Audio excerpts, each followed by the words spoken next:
Hello, guys. Today we we are going to see the question paper latest one 2077 को चाहिँ गत वर्षको यो त्रिभुवन युनिभर्सिटीको चाहिँ 2077 सालको भर्खरै मात्रै भयो यो इक्जाम. सो ब्याचलर लेभलको 4 इयर्स प्रोग्रामको ह्युमेनिटिज फर्स्ट इयरको हो. फुल मार्क्स 70 नम्बर्स है. अनि यो जर्नलिजम के हो? जेएमसी को फुल फर्म के हो? जेएमसी को फुल फर्म के हो? Journalism mass communication. Journalism and mass communication 421 चाहिँ कोड हो है. ल पढ्नुको के हो त्यो? Introduction to mass media and communications. Time 3 hours. Time कति घन्टाको छ? 3 आवर्सको छ हैन. जेएमसी भनेको जर्नलिजम मास कम्युनिकेसन हैन. जर्नलिजम एन्ड मास कम्युनिकेसन र यहाँ चाहिँ introduction to mass media and communication भनेको छ यहाँ होइन. सो ल तल अब क्वेसन चाहिँ पढिदिनुहोस् के छ. सो आज हाम्रो जर्नलिजमको स्टुडेन्टले यो क्वेसन पढ्दै हुनुहुन्छ. सो दिस इयर चाहिँ यो इयरमा चाहिँ यो क्वेसन सोधेको हो. सो अब लास्ट अब यो इयरको जो अध्ययन गर्दैछन् यसको चाहिँ मोडेल क्वेसनको रूपमा, किनभने 4 इयर्स यो बिए ब्याचलर लेभलको चाहिँ क्वेसनहरू यो साल सोधेको र खासमा नेपालमा चाहिँ अहिले यो जर्नलिजम सम्बन्धी यो कति कुराहरू यो बुकहरू छैन. त्यस कारणले गर्दाखेरि बुकमा यो जुन सिलेबस छ सिलेबस अनुसार त्यहाँ बुकहरू पाइँदैन. सो टिचरहरूले विभिन्न ठाउँबाट सोर्सबाट पढाउँछन्. त्यस कारणले यो क्वेसन पेपरले केही सहायता कस्तो मोडल कस्तो आउँदो रहेछ भनेर सो पढौँ त. यो माथि के भनेछ? Candidates are required to give their answer in their own words as far as practicable. The figure in the margin indicate full marks. Long answer question. अनि यो चाहिँ Group A long answer question. Candidate are required to give their answer to their own words as far as practicable. के भने नेपालीमा के भने? ल अनुवाद गर्नु.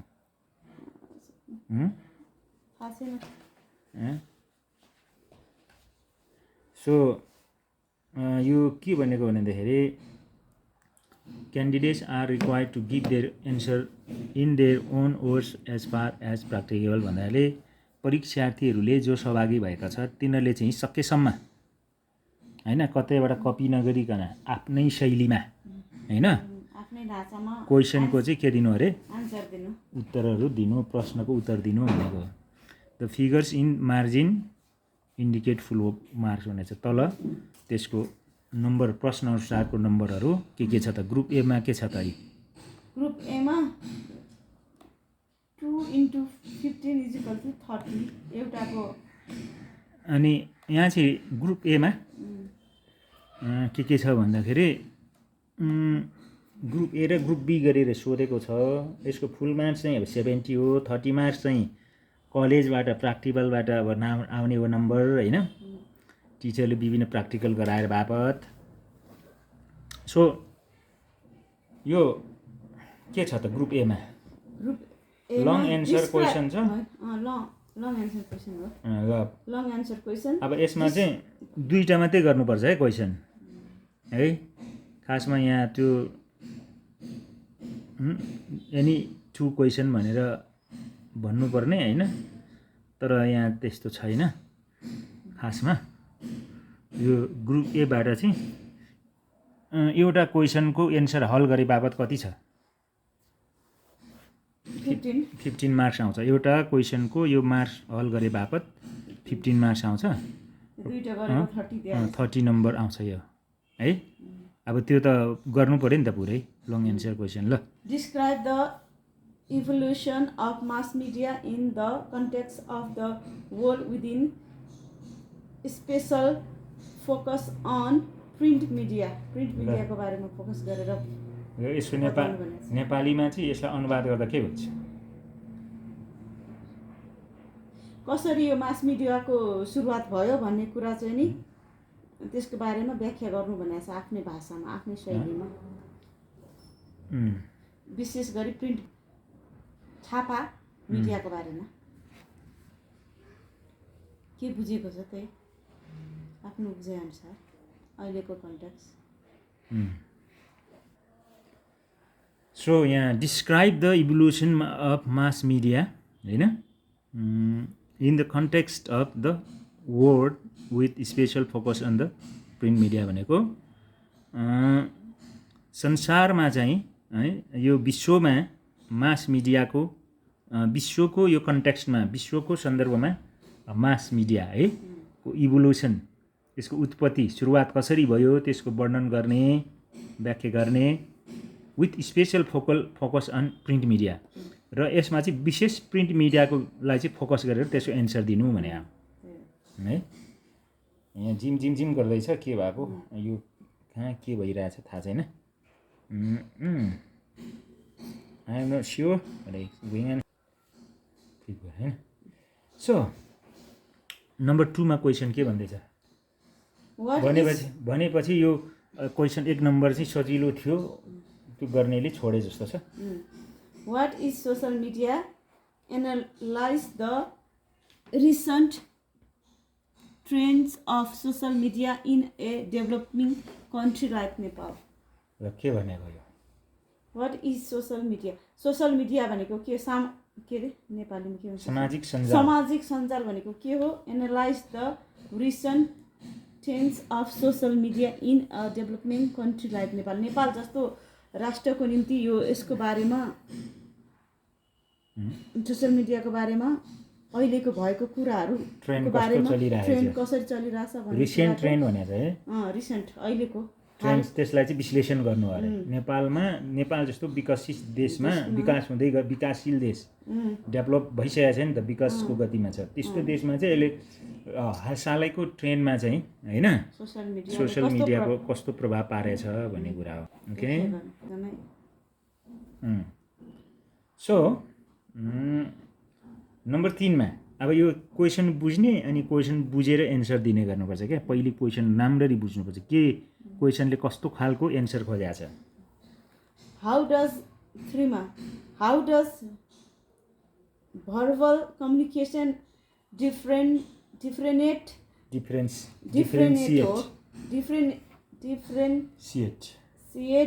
from non-verbal communication declinate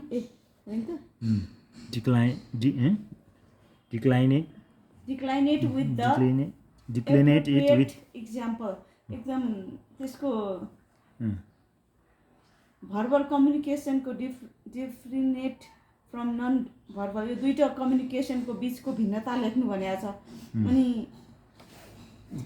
within appropriate example एकदम राम्रो उदाहरण सहितको दुईटा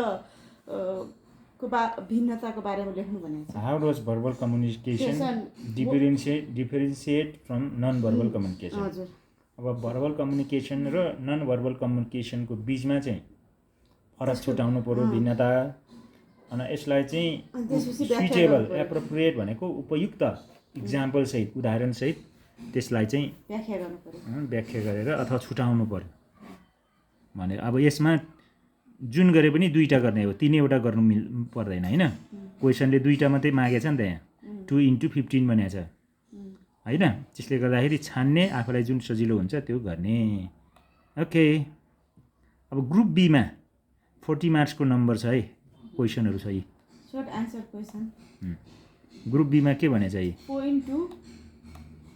10 = 40 चारवटा क्वेसन गर्नु पर्ने रहेछ त्यसमा चाहिँ शॉर्ट आन्सर क्वेसन हुन्छ यसमा चारवटा क्वेसन गर्नु पर्यो हैन त्यसमा चाहिँ हरेक क्वेसनको अंक कति हुन्छ 10 आन्सरको 10 मार्क्स चाहियो जस्तै 4 5 6 7 8 9 भने चाहिँ 9 वटा दिएछ भने चाहिँ 1 2 3 4 5 6 वटा क्वेसन छ बी ग्रुपमा 6 वटा क्वेसनमा 4 वटा मात्रै गर्ने सो यो सबै कतिवटा गर्ने कुन गर्ने क्वेसनले कस्तो सोधेको छ त्यो सबै बुझेर एन्सर लेख्ने पट्टापट ल के भनेछ 4 नम्बरमा highlight the basic elements of media literacy को बारेमा मिडियाको साक्षरताको बारेमा मिडिया व्याख्या गर्ने बेसिकल मिडिया साक्षरताको बेसिक तत्त्वहरू आधारभूत तत्त्वहरू के हुन्छ आधारभूत तत्त्वहरू के हुन् भने हाइलाइट गर्नु भनेको त चाहिँ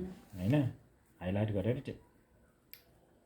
तत्त्वहरू पहिला के हो लेख्ने हैन त्यसपछि त्यसलाई व्याख्या गर्ने एकमुष्टमा राखेर व्याख्या गर्ने पाँचमा what are the objective of organizational communication organizational भनेको त्यसको अब्जेक्टिभ भनेको के हो मलाई भन what are the objectives of organisational communication objectives भनेको चाहिँ उद्देश्य अर्गनाइजेसन कम्युनिकेसनको उद्देश्य चाहिँ के हो भन्ने कुरा व्याख्या गर्नु रे है संस्थागत कम्युनिकेसनको है त्यसको अब्जेक्टिभ्सहरू के हो हैन अब्जेक्टिभ्सहरूलाई चाहिँ बन्द गर्ने के रे व्याख्या गर्ने अनि अर्को describe within illustration convey convergence model of communication model describe यसलाई चाहिँ इल्युजन भनेको के हो मलाई आउँदैन इल्युजन नेपालीमा के भन्छ इलिस्ट्रेसन भनेको त्यसलाई के भन्छ उदाहरण सहित त्यसलाई के गर्ने भन्ने अरे मोडल कम्युनिकेसनको मोडलको बारेमा बताउनु थियो सो यस कति नम्बर आउँछ त्यो त्यसमा 4 नम्बर सो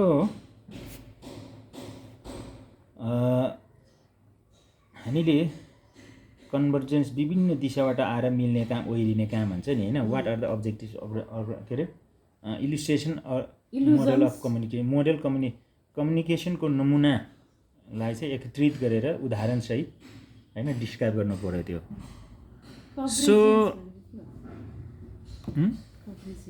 कन्भर्जेन्स भनेको चाहिँ विभिन्न दिशाबाट आएर मिल्ने काम ओइरिने काम भन्छ नि है सो कन्भर्जेन्स भनेको एकता केन्द्र प्रमुख विमुख हुनु सन्निकट हुनु नजिक हुनु समीप हुनु भन्ने कुरा सो तल के छ 7 मा what are the difference between verbal and horizontal communication verbal communication र horizontal communication भनेको के हो भने कुराको व्याख्या गर्नु भन्दैछ डिफरेन्स छुट्याउनु रे भर्टिकल र हरिजन्टल भन्ने चाहिँ भर्बल होइन भर्टिकल होरिजेन्टल र हरिजन्टल हैन त्यो पनि पढाएको थियो होला टिचरले हैन अस्ति verbal and non verbal communication verbal होइन भनेको हरिजन्टल भर्टिकल र हरिजन्टल यो कम्युनिकेसनको विषयमा फरक छुटाउनु पर्यो त्यो रहेछ अर्को 8 नम्बरमा के छ explain the role of media as a fourth state in democratic system explain the role of media as a fourth state in a democratic system के भने प्रजातन्त्र भनेको हैन त प्रजातान्त्रिक पद्धतिमा चाहिँ यो मिडिया चाहिँ देशको चौथो अङ्ग हो त्यसको विषयमा चाहिँ भूमिका के हो त्यसको चौथो अङ्ग रोल के हो मिडियालाई चौथो अङ्ग भन्छ नि त देशको हैन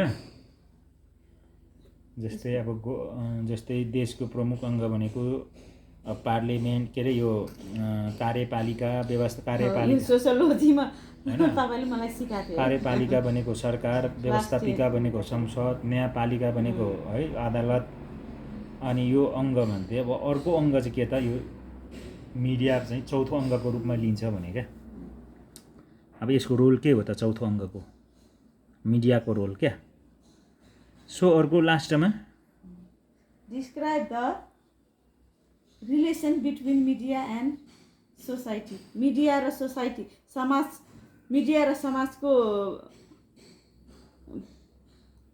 के रे सम्बन्ध के छ भनेर व्याख्या गर्नु रे है मिडिया र समाजको अन्तर सम्बन्धको विषयमा व्याख्या गर्नु भनेको छ मिडिया र सोसाइटीको बिचमा के अन्तर सम्बन्ध छ? मिडिया बिना के सोसाइटी हुन सक्दैन, मिडियाको लागि सोसाइटी पनि चाहियो, सोसाइटी दुईटैको भूमिका। सोसाइटी भएपछि मिडियाको जन्म भयो, सोसाइटी छैन भने सोसाइटी त अब मिडिया हुनै सक्दैन हैन, मिडिया सोसाइटी भएको कारण मिडिया। यसरी यो क्वेसन चाहिँ यसरी छ, यो मोडल क्वेसन हैन, अब लास्ट इयरको यो इयरको क्वेसन होस् गाइज, यो हैन।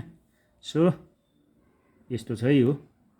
सो गाइज 70 मार्क्सको यो चाहिँ